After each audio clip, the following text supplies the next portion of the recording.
If you're celebrating a special occasion or just love fine dining, you're in the right place. Come experience the crown jewel of South Point restaurants, Michael's Gourmet Room. Welcome. With over 600 different types of wines and magnificent dishes prepared tableside, you'll revel in the rich classic Vegas decor and the best black tie service in the world. This intimate gourmet room has earned accolades galore. Come to Michael's Gourmet Room for an unforgettable dining experience. Another famous restaurant is the Silverado Steakhouse, where you'll find the charm and service that discerning patrons require. From top quality steaks and chops to fresh seafood and desserts, you'll love the award-winning wine list and menu at Silverado Steakhouse. Steak lovers have even more options with primarily prime rib.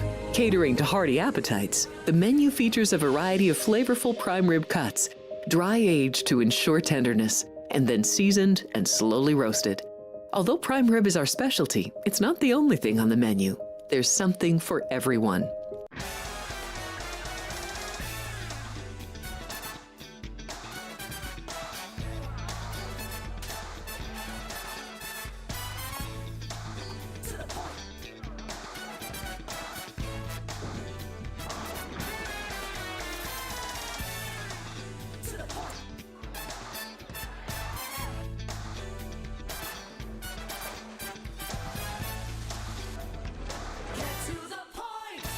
Looking to bet smarter?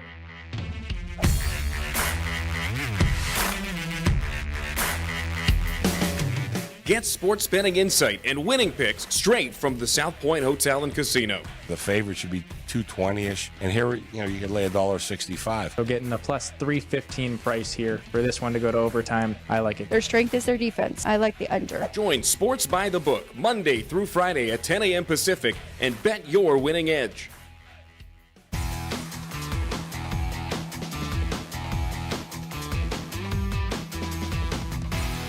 Here we go. We are very excited about today's episode. What a time to be a sports fan and a time to be a sports bettor. Baseball, hockey, Sweet 16. That is the order. We'll go through every single game on the board in those three sports today on Sports by the Book. Thank you so much for checking in. We appreciate you. If you are watching live, jump in the chat. We'd love to hear from you. I'm Alex Way alongside Ryan McCormick. You can find us 5 days a week, 10 a.m. Pacific time right here on this YouTube channel.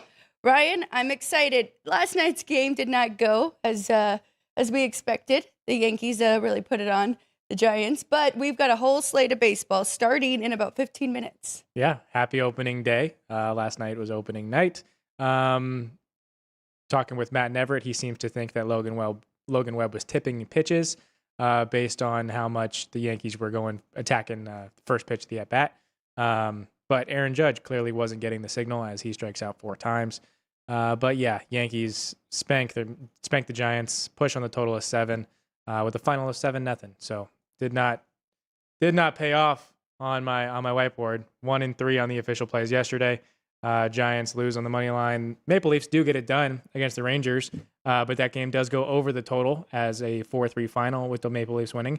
And the Bruins and Sabres also have a 4-3 final with the Bruins getting it done on the road. So I did not listen to my back-to-back numbers, played against them for some reason, and the back-to-back numbers paid off again. So shouldn't be going against what the work I was putting in, but here we are. It was a dog day. We should have been on Toronto and Boston for sure. Taking the 1.5 minus 145 was not great for me number-wise when I did have the other 2 losers. And Dayton did not get it done. Illinois State, big showing by them in the NIT.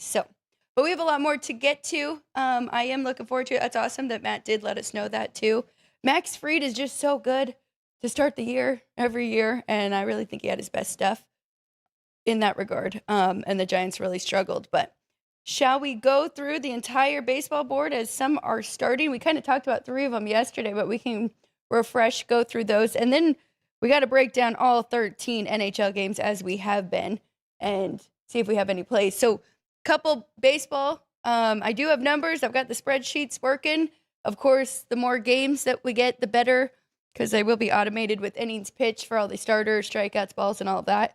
And that's what I really like to use throughout the season, but I have numbers. So if we want to go through and compare Ryan, and then, try and speculate with some of these starting pitchers who we think is gonna start strong, and if there is any edge. I do think unders might be the way to go with what we saw yesterday. Pitchers being ahead of the hitters, and this is the best their arm is going to feel all year right now, right? So, all right. Anything else recap-wise before we jump in?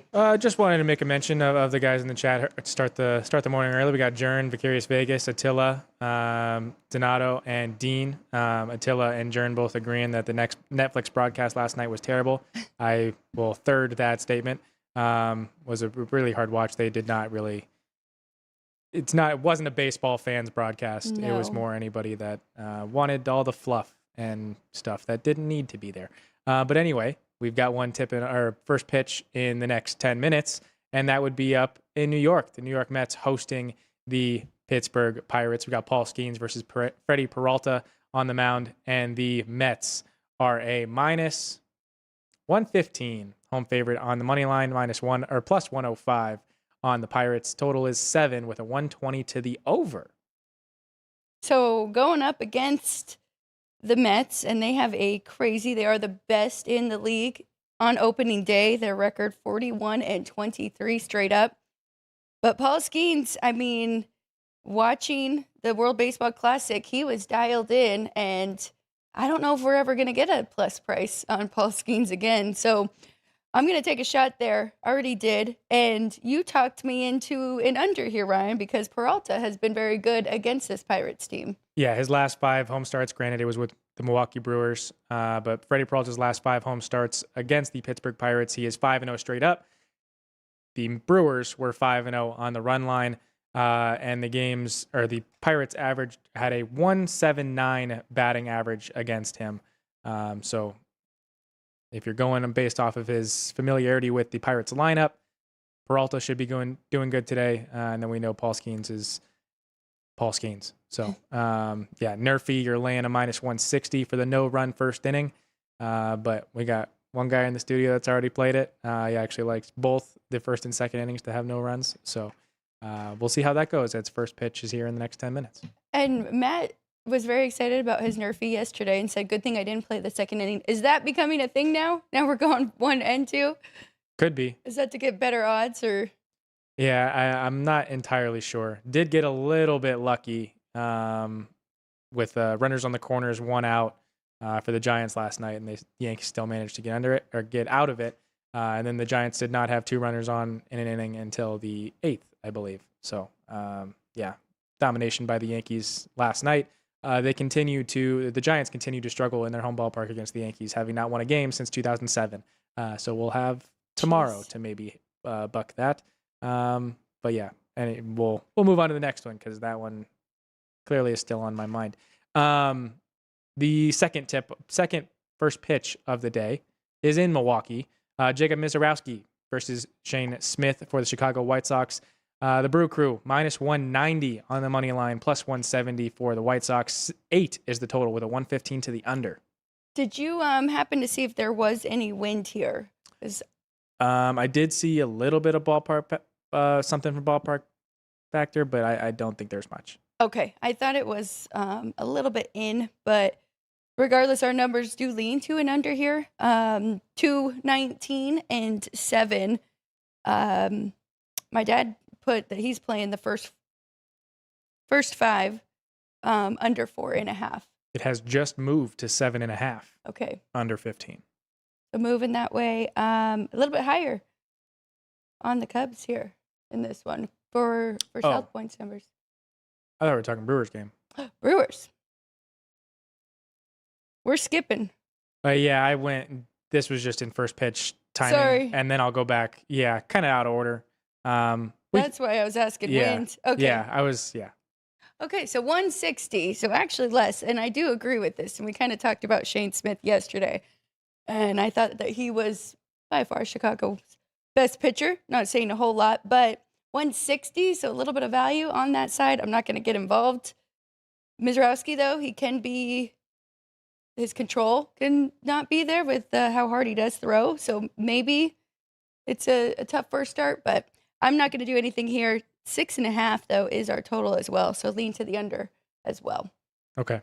Going to that one in Wrigley Field. Kate Savali for the Nationals against Matthew Boyd for the Chicago Cubs. $2 favorites are the Cubbies on the money line on opening day. By the W. Plus 180 for the Nationals money line. 7 is the total with a 115 to the under. So still a little bit more, minus 220 for the Cubs with Matthew Boyd on the bump. Even though you said yesterday, Cade Savali has been great in spring training. So this would be the underplay, under first 5, under in the first 5, 4.5 under that, or full game under 8. I didn't add this to my card though, but that's the lean. Okay. Yeah, I do like the under first 5. Kate Savali did have only 1 run allowed in 14 innings during spring training. Matthew Boyd did get roughed up in his last start after coming back from the WBC, and that was against the Reds. So this is a little bit worse of a lineup here with the Washington Nationals. So think the Nerfy is good. Think the under first 5 is good. But I do think the Nats are live because I just on how Savali has performed to start the year. Granted, it was spring training. The lineups weren't the same. The hype wasn't there. I do think the Nationals might strike first in this game against Matthew Boyd. Got to be maybe a little PCA hits or something. Maybe not home run because we know the odds aren't great. But that one, there is a lot. There is a good. There, 26 mile an hour winds blowing in from left. Okay. In this one, that is where we saw the wind. Then that should be a definite under first 5 or full game. All right. Sticking in the National League, going to the 5:30 first pitch down in Los Angeles, where the Dodgers are hosting the Diamondbacks. Zach Gallen on the bump for the D-backs.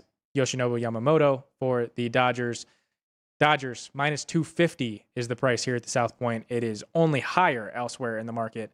So best money line price here at the South Point is on the Dodgers, minus 250, plus 210 on the Diamondbacks if you think they get it done, and 9 is the total with a 115 to the under. I went under 9. Full game here between these two. This is one I looked back at how Zach Gallen did pitch against the Dodgers last year. The last start I could find, Diamondbacks won 3-0. So, I mean, I know that the Dodgers also had some of those ups and downs and could have been one of those where their lineup was struggling, but 206 on the Dodgers for us at home, so maybe a little bit of a lean that way. I didn't want to get involved with the side. 8 is our total, so I went under full game. Not a big difference, but enough where I do trust both of these pitchers. Okay. Did also want to point out the pitching stats that you're seeing in our lower thirds are 2024 season stats. 2025, excuse me. We're not in 25, we're in 26. So they're last season stats, 2025's season stats there for our pitchers. Once we get stats for this year, we'll give you guys those. But for today, it's last year's stats there. All right, going to the AL. Minnesota Twins on the road in Baltimore against the Orioles. We've got the O's as a minus 135 money line price. Again, best price in the market on the money line, minus 135 here at the South Point, plus 125 for the Twins, which again also looks like it is the best price in the market. So either way, on the money line, you're laying less juice for the O's. You're getting more back on the Twins. 8.5 is the total. Driving in today, I heard Gil Alexander numbers game. He was talking about the South Point, bringing back the dime line. So definitely drawing attention. And Ryan, I'm glad that you brought that up. Market's kind of going against me, but I like to back Joe Ryan. I do think he is outstanding. Hopefully he's got his stuff to start the season. I know a lot of people are very high on Baltimore, though, so that might be the reason why they are getting bet here. Our numbers are a pick 'em, so I'm going to take a little bit of that plus 125. I know you met Robert yesterday, who is from Minnesota, so hopefully his Twins can get it done. Rooting with the Twinkies there. I did have the O's as my money line parlay on the board yesterday, so we have a little bit of a two-way action there. That's right, you did. Tied up the Brewers and the O's for today, just the two-teamer there. All right, going to Seattle, where the Guardians are taking on the Mariners. We've got the Mariners as a minus 180 home favorite, plus 160 on the buyback for the Guards. 6.5 is the total. It is the lowest total of the day, -120 to the over. This one I think is just right here. Seattle at home, Logan Gilbert getting the start, -185, 6.5 total. So that was an easy pass for me with Tanner Bybee on the other side. We'll see. I mean, we're trying to find these underdogs at good prices, right? That can kind of shock them right away. Mariners, that's kind of mid-season form, that price there, but I do think it is warranted. Ryan, I think we skipped one with the Angels and the Astros. How could I do that to the Angels and Jose Siriano against Hunter Brown? The Astros -175 on their money line, +160 down in Houston for the Angels. 8 is the total with a 115 to the over. -192, our number for the Astros at home with Hunter Brown, who we do have a lot of respect for. 6 is the total, but I'm passing on this under. Kenny White gave out under 4.5 in the first 5. Okay. All right, now going to the interleague games. We've got 5 on the day. We already went through one in the White Sox and Brewers, but all of these other ones tipping off in the 1 o'clock Pacific hour. So the Detroit Tigers down in San Diego against the San Diego Padres. Skubal versus Pivetta. The road team is the favorite here, -122 for the Tigers, +112 for the Padres. 7 is the total, 110 both ways. As they should be, right? With Tarek Skubal on the bump, 124 is my number in total 5. I do think Nick Pivetta can do just enough. I went with under 3.5 in the first 5 between these two starting pitchers. San Diego also pitcher's park more than a hitter, so I'm going to take a shot there rather than going under 7 for the full game. Okay. All right, up to Cincinnati. Andrew Abbott versus Garrett Crochet, the Red Sox against the Reds. Red Sox a -150 road favorite on the money line, +140 for the Reds. 8 is the total with a 120 to the over. Should be a Hunter Green versus Garrett Crochet here, but Yep. I think the numbers are right. -155 for the Red Sox. You know, we do like to back Crochet too, but the number's just a little too steep. Even though I think they might be able to get to Andrew Abbott a little bit. So pass for me, but if anything, I'd be looking at the Red Sox, maybe even a little bit of the run line. But I do like both offenses, so it's a pass. It's another one. Best price in the market, -150 on the money line for the Red Sox and the +140 for the Cincinnati Reds. Best price is here at the South Point on either money line. You're laying less juice or getting more back on the plus price there. So going to Philly, where the Rangers are on the road against the Phillies. -140 are the home team Phils, +130 for the Rangers. It's Evaldi versus Sanchez. 8 is the total, 115 to the under. I guess this number's kind of Evaldi as kind of dropped off and the injuries at the end of the year. So a little bit higher on Christopher Sanchez, -187 at home. It's a pass for me, though. If anything, I would look to the first 5 under. I do trust both of these pitchers, but we'll see what kind of form they are in, especially Evaldi. But I'm going to pass on that one. Anything for you? No, this one is just going to be another fantastic pitching matchup. Yeah. That will be one to tune into, Evaldi versus Sanchez. But again, best price here at the South Point. You're laying less juice for the home favorite. There are +135s for the Rangers elsewhere in the market if you're looking for that. But if you're taking the home team on the money line, best prices here at the South Point with those Phillies. To the final one in rotation number order, the worst game of the day. It will be the Tampa Bay Rays on the road in St. Louis against the Cardinals. Drew Rasmussen versus Matt Liberatore. 7.5 is the total with a 120 to the over, but you have a road team favorite here with the Tampa Bay Rays, -125 +115 for the Cards. Ryan, I think we're all in agreement that the Cardinals are going to be one of, if not the worst. I should say one of. One of. Yeah. Worst team in the Central. Yes. -120 is a pretty good price on Tampa here. Our numbers are -165 and 6.5. So do we want to jump in early where they do have the starting pitching advantage, the bullpen advantage, the offense advantage? Not much, technically. Because if they start to lose some games, it'll be tough to try and fade them. But so that's a thought there. What do you think about a team total with the Rays? Oh, I like that. Or Cardinals even going team total under. Flip it. Less runs in the game. Let's see. Total runs. That's game. St. Louis right in the middle. Total. A little bit more Cards. hitters. It's the pick 'em at the 3.5. Rays, you're getting a plus 105 for 4.5. You're taking the over. But looking at the under 3.5 for the Cards, it's a minus 115 elsewhere here in Vegas. Wonder if it's better just to go 7.5 under, getting even money there. Full game. But like you said, probably the worst game on the board. And two pitchers I don't trust completely, so we'll see how that one goes. All right. Well, for everybody playing opening day baseball, good luck. Hope everybody enjoys the games, and it's a great sport to be back and have the action on. So we'll get to a sport that has more games than the 11 in Major League Baseball. It's 13 games here in the NHL, and we'll start down in Tampa Bay as the Lightning are hosting the Kraken. Their two are meeting up for the second time in 10 days, but Tampa is a huge favorite here. Minus 280 on the money line, plus 240 for the Kraken buyback. You're laying a minus 115 for the puck line with the Lightning, but 6 is your total with a 120 to the over.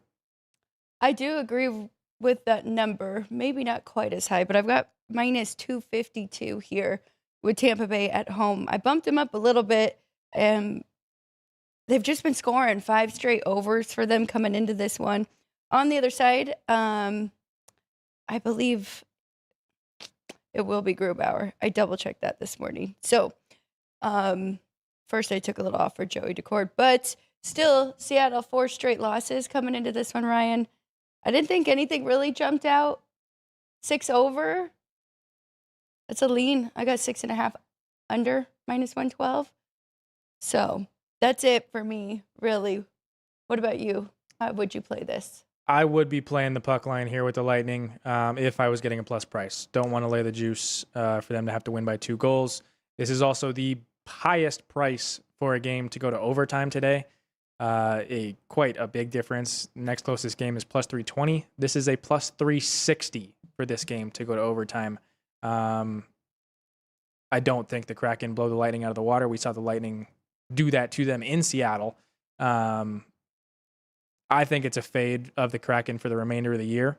But this is a bit of a too hefty of a price tonight in Tampa. So just to keep in mind, I'll be going against the Kraken for the remainder of the year as long as I can get good prices. But if you want to think this will be close, plus 360 on the overtime. Seattle did force overtime with Florida.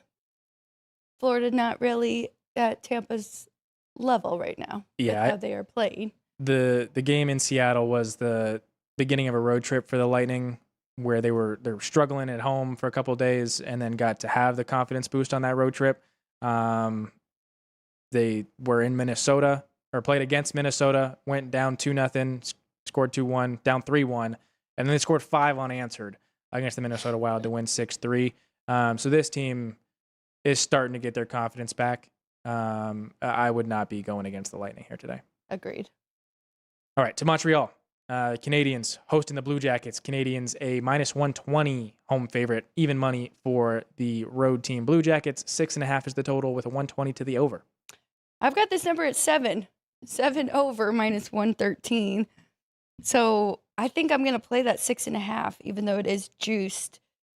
I mean, both of these teams can definitely score. Right now, the Canadians come in at 3rd in the league. Goals per game, 3.53. Columbus, 13th. 3.17, and both of them can definitely give up some goals. 25th is Montreal, and Columbus is tied for 14th. So a little bit better on that side. Their goaltending has been really good, especially Jet Greaves. But the way the Canadians are playing, I mean, they've really been scoring on everyone. So over for me. Minus 152 is my side here with the Canadians being favored at home. So no big difference. Okay. Coming off the Olympic break, the Canadians are 5-4-2, so 5-11 on the money line. Columbus is 9-2-4, so 9-6 off the Olympic break. This is also the last game of a 3-game road trip for the Jackets. It's the second of 3 meetings this year between these two, and Columbus did win the first in a shootout, but that was back in mid-November. But if you're curious on the overtime price in this one, as we have 2 playoff teams and will be a playoff atmosphere, a plus 315 on that one to go to overtime. Was that a high-scoring shootout or a low-scoring? 4-3 final. Okay. Very good. Columbus winning in Columbus. All right, going to Ottawa, where the Penguins are on the road, the third and final meeting of the year between these two. The Sens going for the 3-game sweep of the Penguins here to finish the season in their season meeting. But they are a minus 150 home favorite, plus 130 for the Pens. Buyback 6 is the total with a 120 to the over. Another one, I do have an over here in this one. I bumped up Ottawa a little bit, so I've got a minus 161 at home against the Penguins. I'm glad you told me about avoiding the sweep. I would add that in and stay off of them at home for sure. I did make it 6.5 though, and I'm kind of surprised we're seeing a 6. The Senators' median number for the year, 3 goals for, 3 goals against. The Penguins on the road is a 4 and a 3. I could see goals on both sides. Ullmark has not been the same this year, and his numbers are definitely not great. So, yeah, look at that, 887 save percentage. So I like that over too. Ryan, what do you think? So prior meetings, 4-0 win for the Sens in Ottawa back in mid-December, and then a 3-2 win in Pittsburgh 2nd of February. So both games have gone under this year between these two. The Sens also hold teams to, I believe, the fewest shots on goal in their meetings. We just watched them hold the Rangers to 10 shots on goal, and then the Rangers put up 45 shots on goal last night to kind of bounce back from that. But the Penguins, no Malkin again here tonight. We saw that didn't do too much for their offense the other night. So I get the goalies and the save percentages, and we do have potential for offense. But this will be another playoff type game that I would tend to think might be a little more low scoring. And if you're curious on that overtime, it's a plus 305. You are correct. Ottawa is number 1 in shots on goal allowed. These two are 8th and 9th in shots on goal, though. Okay. But it apparently worked the first couple times, slowing down the Penguins. So that's also off the Olympic break. Penguins 6-5-4, so 6-9 on the money line, and the Sens on a 4-game win streak are now 10-2-2 off the Olympic break, so 10-4. Yeah, you made me play it. I think I would take the puck line with the Senators here, pulling off the sweep. Yeah, I do not hate that. As I mentioned, I had to bump them up, so kind of going against the 4-game win streak and trying to avoid the sweep there. But definitely playing really good hockey right now, Ottawa. Well, Dean just let us know that a 2-run home run for the Pittsburgh Pirates in the top of the first inning by the new man in town, Brandon Lau. So first 2 batters of the game come across to score for the Pittsburgh Pirates, getting in Peralta early. So not great for what we just said. Okay. Nice ball, Freddie, right down the middle. Well, I split it up. We got a little Pittsburgh, so just keep that lead. Okay. And I think a lot of us are under 7, right? We got a chance. Not on a great pace. Not a great pace. All right, going to New York. Islanders playing host to the Dallas Stars. We got the Stars as a minus 125 road favorite, plus 105 for the Isles. 5.5 is the total, 120 to the over. Ryan, the way I've been betting lately, you have any idea where I'm leaning in this one? You taking the home team? I kind of like the home team getting a plus price here. I mean, it is. I'm still. Maybe my number's a little off. I mean, this team is 22nd in generating goals, right? But they are 4th in goals against. It is Sorokin against Ottinger. It should be a really good, tight game between these two. I don't really trust the Stars right now. Now they come into this losers of 3 straight. Mm-hmm. So I've got it Islanders minus 102 at home. I think there's some value getting plus 105. That's where I am. I guess it's tough when you don't add the VIG or the straddle to your own numbers. I guess I'm right there, plus 105, 102. So it's a lean. What do you think? I don't hate it at all. You mentioned the Stars are losers of 3 straight. Keep in mind they are 9-3-2 off of the Olympic break, but they had a very, very strong start winning, having a streak going into the Olympic break, keeping that streak off the Olympic break, and then having some losses against the Avalanche. Kind of combated that. But Isles 8-6-0 off the break, just took a loss to the Chicago Blackhawks, but it's the second and final meeting of the year between these two. And the Islanders won in Dallas 3-2. No overtime or shootout, 3-2 in regulation down in Dallas. So it was an under, and the Isles did get it done. So you're looking at 2+ prices there. If it plays out the exact same, that are winners. If you're curious on that overtime, it's plus 285, which is the lowest of the day. So the most likely, according to the books, to go to overtime. I don't really have a difference on the total. I do think that, I guess slightly, 5.55. So I'm not really juiced to the over. So maybe that is a better play. Trust in both goaltenders and the struggles offensively from what we've seen lately from Dallas. So, all right. I'm going to stay away as of now, but maybe to the under. Anything definite for you that'll make the whiteboard? Nothing in that one. Okay. We'll go to Philly, where the Flyers are playing host to the Chicago Blackhawks. First of a back-to-back here for the Blackhawks as they play the Rangers tomorrow night in New York. But anyway, this one priced at the Flyers, a minus 165 home favorite, plus 145 for the Hawks. 5.5 is the total, to 115 to the over. Dang it. I should have taken it last night. There were 6s out there. Now we are down to 5.5. Looks like 5.5 everywhere. I definitely agree with that. I'm closer to 5, to be honest. So if I can get a plus price on the under, and I think there are some other shops. Yeah, maybe not. Over minus 115. Had a lot of these. But I like that. Been talking about Dan Vladar a lot and how good he has been playing, and then Spencer Knight on the other side. Now, I did take Chicago's game under the other night, and they got a few goals in that first period. It was a terrible pace for that one. But I would have loved it at 6, still lean at 5.5. I don't know if I'm going to get involved. I'm right there, actually a little bit lower, minus 158 with the Flyers at home.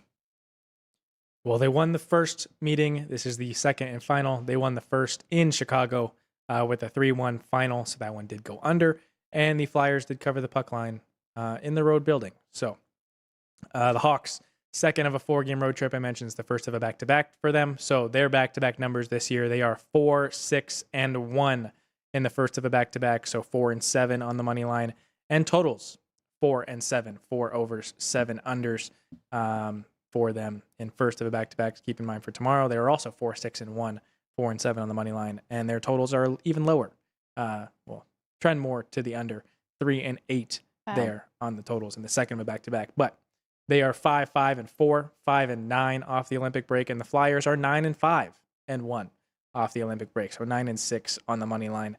But the Hawks did get a little added boost. They got the number 3 overall pick, and Anton Frondel adding to that offense, and we kind of saw what that offense has become.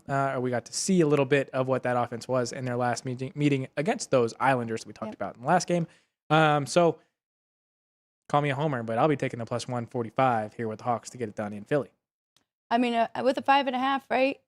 You'd think that dog has a shot to keep it close. So yep, you could definitely see that. That overtime is a plus 295. Going down to Florida, where the Wild are on the road. We've got the Wild as a minus 155 road favorite, plus 135 for the Panthers. 6 is the total with a 125 to the over. I forgot to change this. It will not be Bobrovsky, but still, I do not have the Wild that high.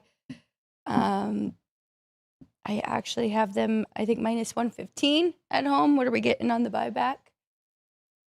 35.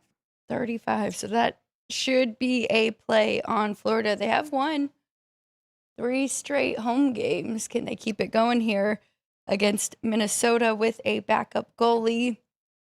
I also have an overplay, and it is juiced to the over, but I do think this number could be 6.5 as the corrected number. So lean to the over, lean to the home team, getting a plus 135.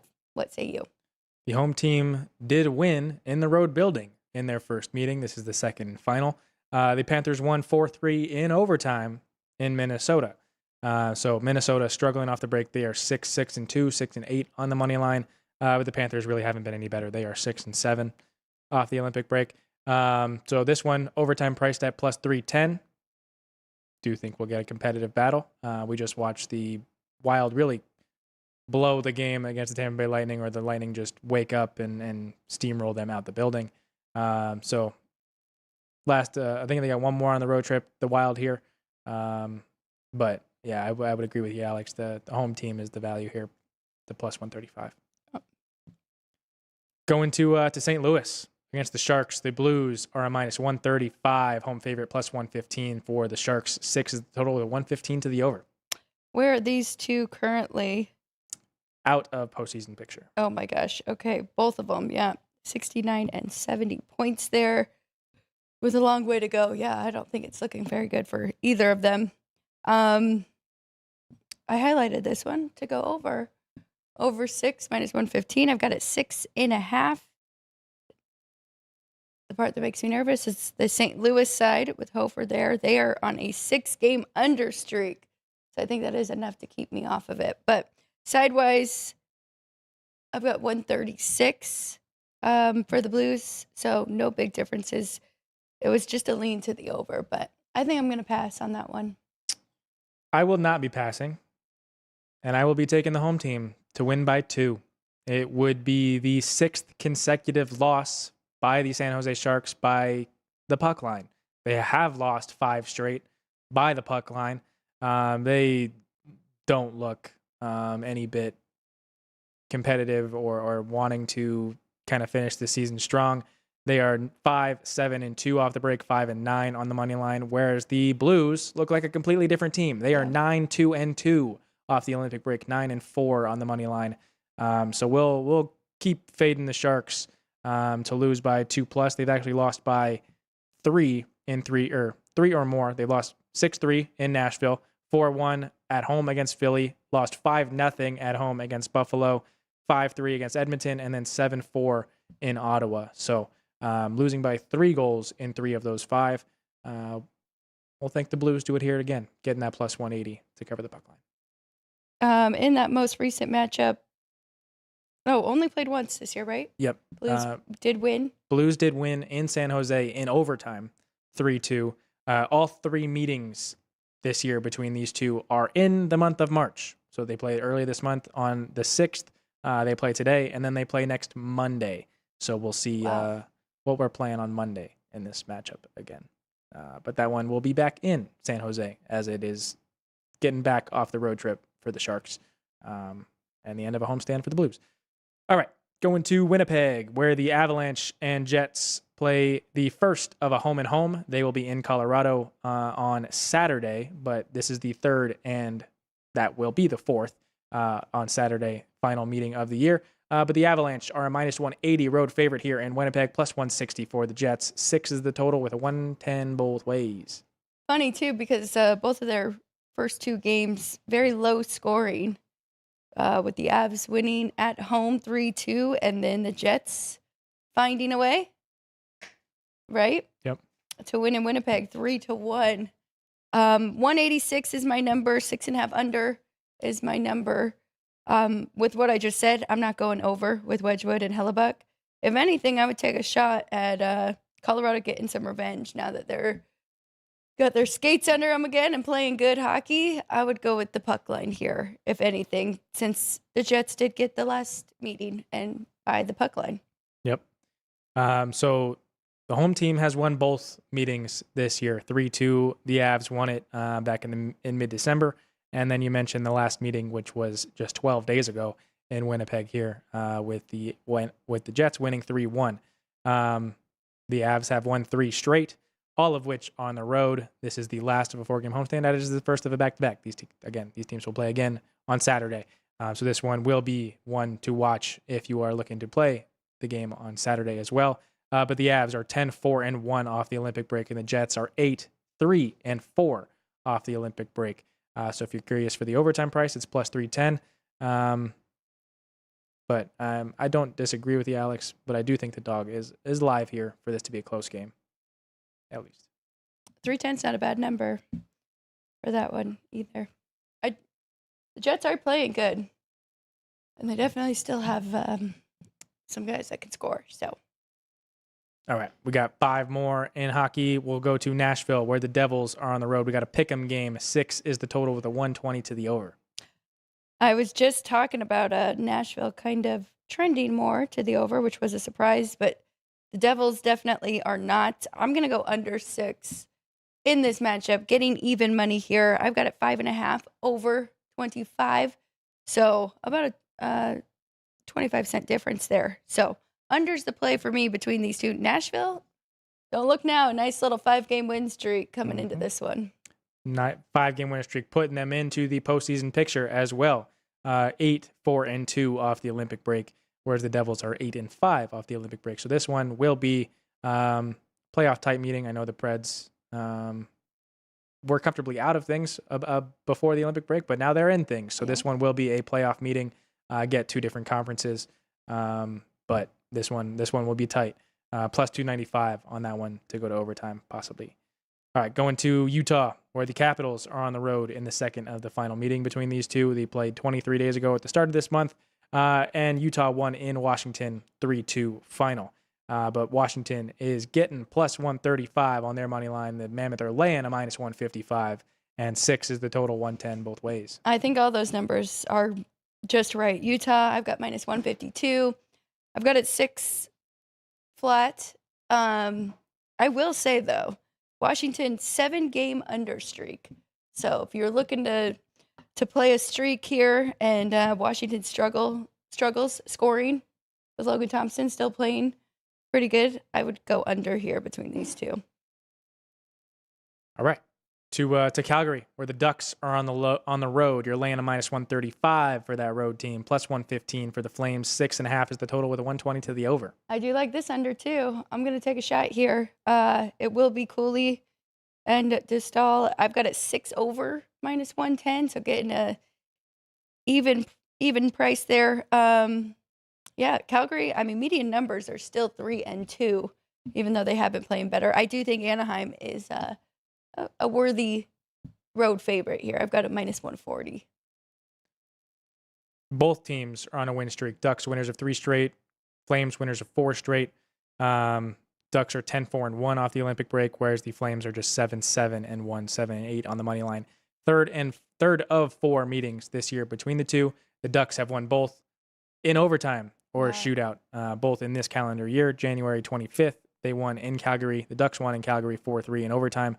And then 3-2 in a shootout on the 1st of this month. They will meet again on the 4th, April 4th there. So plus 320 on this one to go to overtime. I do like this overtime a lot. Both teams being competitive, kind of turning things, and 2 Pacific teams, if you want to take that into account. Going to another battle of 2 Pacific teams. Edmonton here in Las Vegas against the Golden Knights. Getting a plus 115 on the Oilers' money line, minus 135 for the Knights. 6.5 is the total with a 120 to the over. I guess it's a little bit of value there with that plus 115 compared to my numbers for the Oilers. I've got Vegas minus 109 at home against Edmonton. I do have it sitting there at 6.5 over as well, so total's right there. I probably won't play it, Ryan.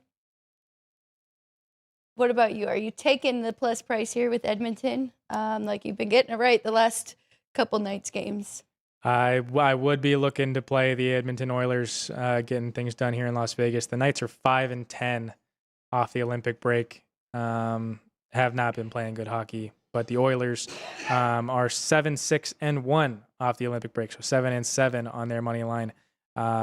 They've also won both of the prior meetings this year between these two. So third of four, Edmonton has won both. They won at Edmonton 4-3 back in December, and then they won 4-2 here in Vegas on March 8th. They will also have their fourth and final meeting on 4-4. So it would be a look to either overtime on two teams not exactly playing great, getting a plus 320, or the Oilers getting it done on the money line, getting the plus price of 115. Agreed with that one, definitely. All right, to the final one of the night, the 7:07 puck drop in Vancouver. The Kings are on the road taking on the Canucks, laying a minus 170 with the road favorite, plus 150 for the Nucks money line.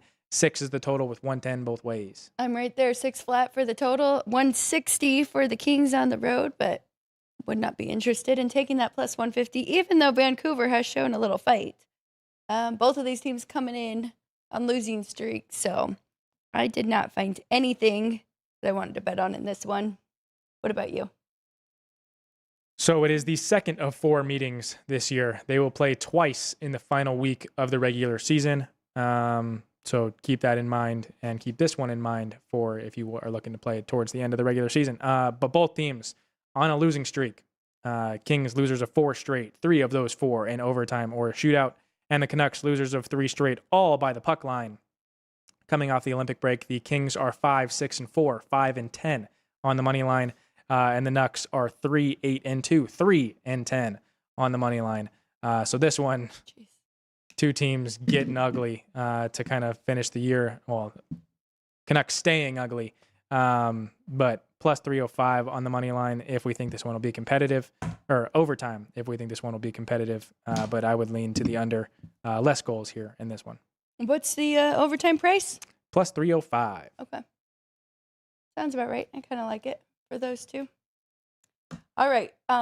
Perfect timing. We have 15 minutes left, and we got to get out of here because Gone Racing comes to you in just an hour and 15 minutes. But we're going to take a quick 1-minute break. When we get back, Chris Andrews, sportsbook director here at the South Point, will join us. We'll talk Sweet 16 games for the big 4 matchups coming tonight. We have 11 amazing restaurants featuring a wide variety for every price range and appetite. South Point's Garden Buffet has something for everyone at unbeatable prices. Or if hunger strikes in the middle of the night, join us at Coronado Cafe. The American menu offers breakfast, lunch, or dinner 24 hours a day, plus a Chinese kitchen for authentic Chinese dishes from 11 a.m. to 11 p.m. From steak and eggs to wonton soup, it's fast and friendly service 24/7. When you need a quick pick-me-up, you can find it at our state-of-the-art Starbucks just inside the main South Point entrance. Order ahead with the Starbucks app for easy mobile order pickups. Or enjoy your favorites in the relaxing dining area anytime, day or night. If you love Mexican food, Baja Miguel's has all of your south of the border favorites. There are dozens of classics to choose from, like fajitas, ceviche, chimichangas, tacos, and more. And for spirit lovers, Baja's colorful non-smoking tequila bar is right outside.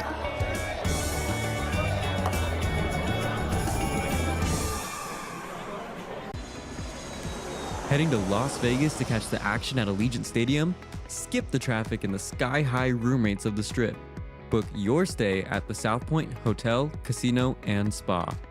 The South Point is located just 7 miles away from the stadium, and it's a quick trip up the freeway, making it an affordable rideshare or taxi ride. And don't worry about getting here when you land in Vegas. We offer a convenient airport shuttle to get your getaway off to a stress-free start. Shuttles are also available on Raider game days for a small fee. So whether you're rooting for your team or seeing your favorite band in concert at Allegiant Stadium, South Point Hotel, Casino, and Spa is your ticket to all the excitement. Looking to bet smarter?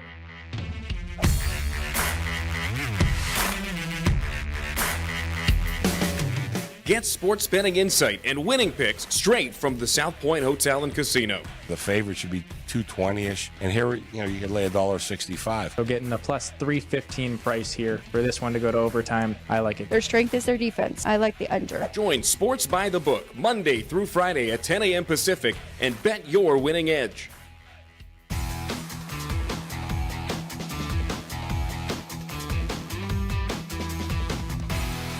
Well, that's baseball. We're already pushed now at this Pirates and Mets game. And What's the score? 5-2, bottom of the first with only one out. Okay. Skeens is getting roughed up. Wow. Well, they're going to make a comeback. I split up my unit. I got the Pirates on the money line, and I had under 7. But well, you blew that one. yeah, might have blown that one already. And yesterday was a little rough for us. How was that for you with the Yankees? Big It was win. kind of a nothing day. You know, we made the peanut. But today, I think today's a great day. Kind of underrated. First of all, we got college hockey already. That game was at 10:30. That's Michigan right, State, Frozen Four. pretty good team. NBC got a baseball contract. I didn't even know that. So they got the Pirate games on NBC. They have another game later too. ESPN has a couple games on, and of course tonight we go to the regional semifinals, so also known as the Sweet 16. Well, we appreciate you joining us, Chris, because I know you are busy. Chris Andrews, everybody's sportsbook director here at the South Point. People are already talking really quick before we get to those Sweet 16. People are talking about the dime line being back for baseball. So I got to imagine that's getting people in the door, and you guys busy already with baseball starting? Yeah, I mean, I know technically yesterday was the opening day, but today's really the opening day. Got just about everybody playing. Yes, we've had real good action. And, last year we went to the 15-cent line, kept everything on the nickel. We thought, see how that worked. Didn't work out well. So we're back to the dime line, and I think we're going to write a lot of business. And I go on, we mostly have the best number or equal to the best number, no matter who you want to bet on. Right. There might be a couple differences here and there. But ordinarily, and that's what we want to do. We want to create a lot of traffic in here, and that's I think we'll accomplish that. Yeah, as we were going through each and every game today, Ryan was pointing that out. Like, it doesn't matter if you like the favorite here, this is your best price. If you like the dog, it's also your best price. So it's great to see. With so much changes in the sports betting world, though, it's nice to have that back. Yeah, we're very old school here at South Point. We stick to the fundamentals. As you mentioned, though, and we talked about it right when we jumped on, underrated, great day. I mean, we still have hockey and NBA like getting closer and closer to playoffs. Besides that, Right, but then baseball day games, Frozen Four, and now we have Sweet 16.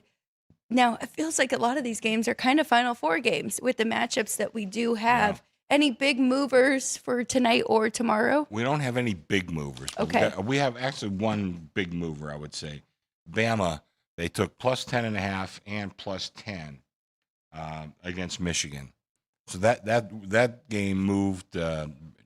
Actually, I'm running 9 now, so I think I moved that 1.5. Wow. We got a couple other half-point moves, like Illinois. They took plus 3. Purdue, they laid 7. Arkansas, plus 8.5.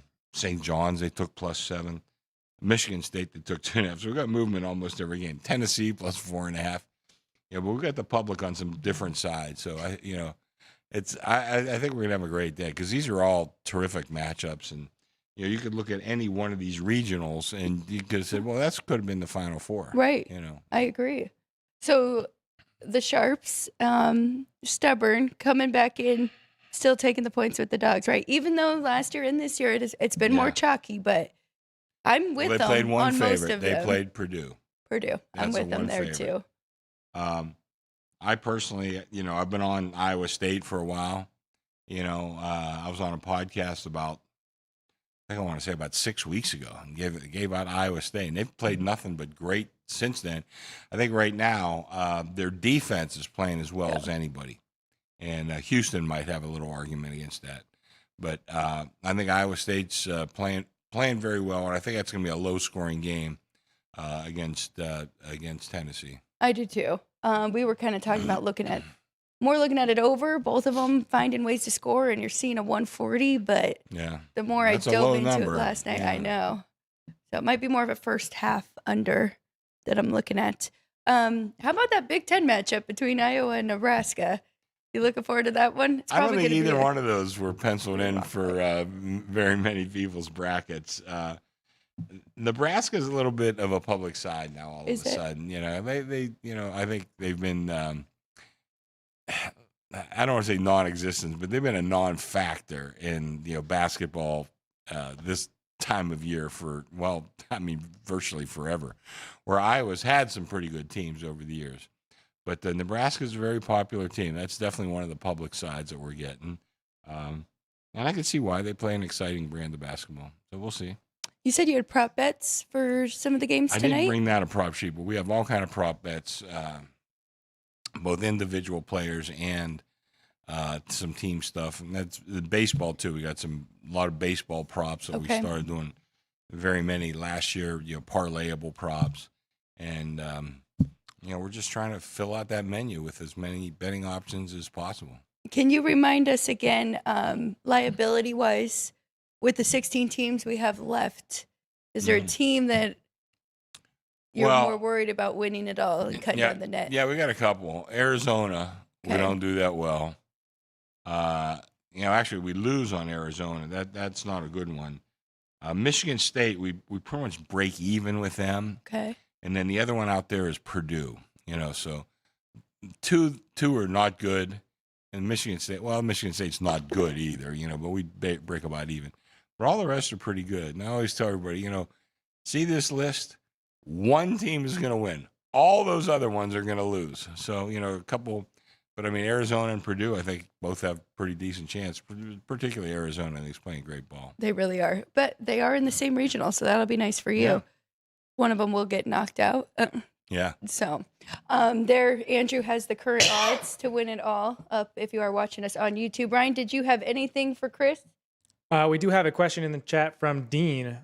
Chris asking you, what kind of bet do you have to take to move the line a whole point? Or we're taking 5,000 to a number, but I always say, if you want more, just ask. But, these were sharp guys who were moving numbers. We got some guys who were moving numbers and other guys who were just betting, and if you're just betting, we'll take a pretty good whack. But some guys are out there moving numbers, and we take 5,000 to a number, at least until it settles. We may take a little more today as we get closer to game time, but 5,000 moves at half a point. Okay. And then I did have another question based on your shirt today. Don't know if you saw the Jay Kuda stat, but in the last 2 seasons, Texas is 11-0 straight up on Thursdays. You're clearly going to need them against Purdue with Purdue taking more action. But is that why you're wearing your shirt today? Well, I always try to wear a shirt of somebody who's playing. And that's the only one I got of somebody that's playing today. I have no affinity for Texas. We just went to a Tom Petty show, and it was in Austin. So I walked to the campus. I said, well, what the hell? I'm going to get a shirt. So I got a shirt. If I'm near a campus, I try to get a shirt. But, yeah, they're the only ones playing today. Tomorrow I have a dilemma. You got Iowa I got State? Iowa State, plus my daughter's 2 alma maters are in the hockey playoffs. Oh. She has her undergrad from Penn State and her graduate degree from Denver. Now, Denver's very good. Penn State's pretty good this year, too. So I'm not sure. I haven't decided which one I'm wearing tomorrow. Quite the dilemma. You need an Iowa Hawkeyes. You could have worn that today if you had that. Or No, I'm surprised you don't have a Wildcats for Arizona. I don't So have close. One. Yeah, I don't have one of those. Neighbors there. No. So one interesting thing that I do want to just say, speaking of Texas, because I really do like Purdue too. I think that is my favorite of the bets today. Listening to a Big Ten podcast, one of the guys insinuated that Matt Painter kind of was resting guys down the stretch, not really playing his rotation like he normally would. Once they knew they were out and they couldn't win the regular season for the Big Ten and Michigan had wrapped it up, then he said the rotation has definitely changed since the Big Ten championship, where they did end up winning, and now in the first 2 games. So we'll see if that is true and if they can keep this going. But we've talked about them. I thought they've really played well over the last month or 6 weeks. Yes. And I don't follow them close enough to tell what the rotation was or how it changed. But I thought that was a team, early in the year. I mean, I think preseason, a lot of guys had them number one in the country, Yes. and they Yes. kind of fell all flat on their face early on. But Painter is a good coach, Yeah. and that good coaching came through. I'm not qualified to say what the rotation did or how he was resting guys and all that, but they've played very well the last I'd say 6 weeks. Up to the expectations where we had for them at the beginning of the year. Yeah, I mean, really, you can just see a chunk where February 1st started off strong, and then they lost to Michigan. And then it's kind of like, okay, we can't win the regular season. And they dropped 3 out of 5 and then turned it on for the Big Ten, won 4 in a row. So that was very impressive to win the conference tournament, but we'll keep an eye on them. Okay. Should be fun if Arizona and Purdue do get through. That will be a great matchup there. Anything else coming up this weekend? Boy, I don't. We got the UFL starts. That's another thing. And any horse racing fans out there will know the name of Mike Rispoli. And he's never won a Kentucky Derby, but he's won other big races, including the Belmont. I believe the Preakness. He won multiple Breeders' Cup. And Mike Rispoli is a multi-billionaire who's, I know he had 3 companies that he sold for huge money that he developed himself. He grew up in Queens. He didn't grow up, with a ton of money from his parents and all that. He's a self-made billionaire. Wow. Anyway, he's behind this UFL. He's one of the main drivers of this UFL. And I've seen him interviewed, and I got to tell you, I have my questions about it. I really do. But you cannot deny his success as a businessman and in life. And he has a plan. And, I'm not sure it's going to be great guns starting tomorrow, Right. but check it out in 3 or 4 years. I think this will be a major player on the American sports scene. Okay.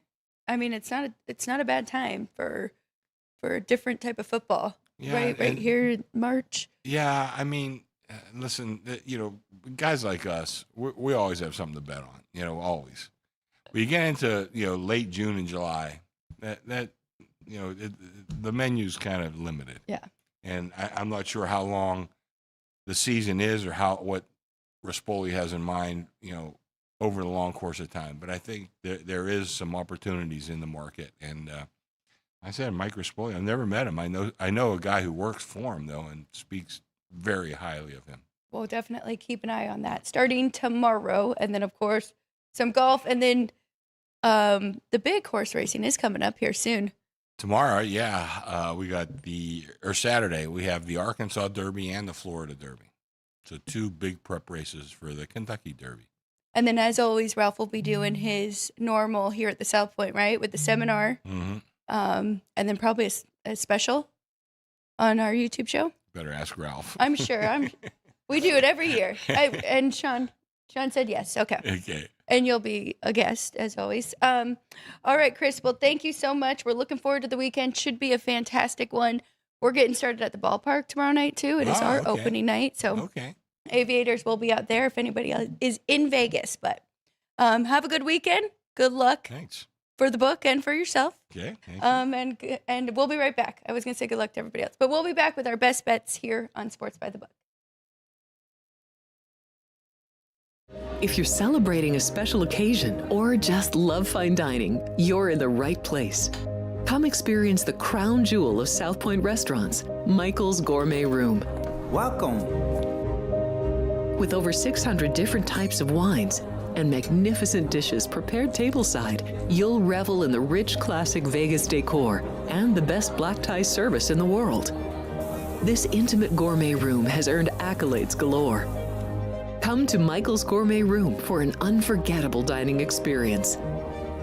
Another famous restaurant is the Silverado Steakhouse, where you'll find the charm and service that discerning patrons require. From top quality steaks and chops to fresh seafood and desserts, you'll love the award-winning wine list and menu at Silverado Steakhouse. Steak lovers have even more options with primarily prime rib. Catering to hearty appetites, the menu features a variety of flavorful prime rib cuts, dry-aged to ensure tenderness, and then seasoned and slowly roasted. Although prime rib is our specialty, it's not the only thing on the menu. There's something for everyone. Looking to bet smarter?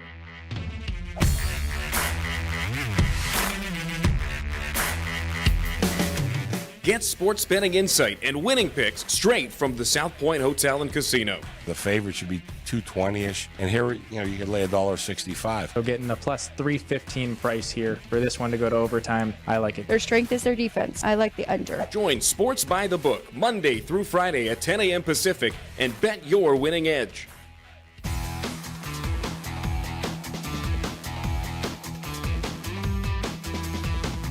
Welcome back, everybody. Sports by the Book, live from the South Point Hotel and Casino. I just heard Matt Neverett on a commercial coming in. Ryan, how was Media Day yesterday for you two over at the Las Vegas ballpark? Media Day was a lot of fun. Matt got to be featured in the team photo, so you'll get to see that if you come out to the ballpark and everything and like that. But we did, as part of Deuces Wild Productions, kind of film some hype stuff. For crowd prompts for the scoreboard, getting the guys to go like get loud and everything for the fans, and then also help me a little bit with producing some highlight or hype videos for 8th and 9th inning scenarios, closers, or even team introduction videos. So we'll get to kind of release those as we get through the season and as I get a little more time to work on them. But it was a lot of fun yesterday. I get to see the guys' kind of personalities. There you can kind of tell that Brett Harris is a little bit of an instigator, but he does like to have fun. He did point out that he's a middle child, so that's where he kind of learned it from. But he probably had the most fun kind of hype up. He ripped his jersey off and waved it above his head. But there's a lot of other guys that had some personality that if you come out to the ballpark, Las Vegas ballpark this year for an Aviator game, you'll get to see some of those to get the crowd interacting with the boys. I'm excited. Starting off with a half series, three games, Friday, Saturday, Sunday. Sunday, a noon game. So I always love those too, especially it's going to be very nice and pretty hot out. So, and then turn around and we've got a 6-game series. So 9 right off the bat, but looking forward to that and looking forward to seeing all the footage that you guys did get throughout the year. All right. You want to, Oh, you didn't read the trivia to everyone. That was just to Chris. So let's go through trivia and then the poll question. Yeah, happy opening day again here today. So it is an Major League Baseball opening day trivia question for you. Today's ticker trivia presented by City Light Shine, available at Lee's Discount Liquor, Total Wine, and here at the South Point Hotel and Casino, asking about which Major League Baseball Hall of Fame pitcher has the most career strikeouts on opening day specifically. So we'll do the question for now, give you guys some more time to answer, even though we did get an eventual correct answer from a guy in the chat. But we'll leave it for a moment. We'll go to today's poll, talking about spoiled home cooking. Which Major League Baseball road favorite spoils their opponent's home opener today? So the road favorites would be the Detroit Tigers, laying a minus 122 in San Diego against the Padres, the Red Sox laying a minus 150 in Cincinnati against the Reds, or the Rays a minus 120 in St. Louis against the Cardinals. And our viewers going with the Tigers starting the year off right in San Diego against the Padres, 56% of the vote going with the Tigers laying that minus 122 in San Diego. I actually liked all 3 of those. If we're being honest, I thought all of them were pretty good that Vince did pick out there. So we'll see. The way last night and today is going, I'm a little intimidated to even give my 3. I mean, for that to happen to Paul Skeens, do we want to stay off at the first 5 under for the Tigers? And think Scooble won't. Well, Scooble was, he did for some reason go sit in the dugout for Team USA, the WBC, but he did go back and pitch with the Tigers for spring training. True. So we have seen guys that did participate in WBC get roughed up coming back to the bigs or to go against big league organizations versus countrymen. So granted, Scooble already did do that, unlike Skeens here this morning. So yeah, kind of go with what you feel. Yeah, and everybody who is following, of course, as always. All right, I've got a lot then. I'll start it off and kind of get through these. Starting with hockey, I do have 2 overs and 2 unders. even though that has been my, it's been more of a struggle than the sides as of late, but I feel pretty good about these. So we're going with Columbus and Montreal. I was like, I'm not taking Minnesota over. Columbus and the Canadians going over 6.5. I did make this 7. It is a little bit of juice to the over. Pittsburgh and Ottawa. I think we're going to get some scoring. Ryan did bring up a good point, though. They are without Malkin, and it hasn't been as pretty for them. But I'm going to go over 6, hoping we can get goals from both sides. I did like the Islanders. I'm going to stay off of that one. 2 unders I really like that I think are priced wrong. The Devils and Nashville. Going under 6 in that one. Closer to 5.5. And then Anaheim and Calgary. I know Anaheim fast and can definitely put up some goals, but Calgary on the other side plays complete opposite. So I like under 6.5. And then Purdue is my only definite pick for college basketball tonight. Well, that's not true. I do have some unders though. Going with some unders. I do like Houston and Illinois first half under. Iowa, Nebraska. I know it is a low number, 61.5. The first game they played, both of them finished in the 60s. I think it's going to start very slow between those two. Both of them slow-paced teams. I went first 5 under for Tigers, under 3.5. Minnesota Twins, and these are small bets. Minnesota Twins plus 125. Arizona and Dodgers under 9. And then these I added to the other one. So we could take those last 2 off. All right, let's throw it to Ryan for his whiteboard plays of the day. All right, 5 plays on the ice, 1 on the diamond with 2 games tied together, and then 3 on the hardwood, 2 taking place today.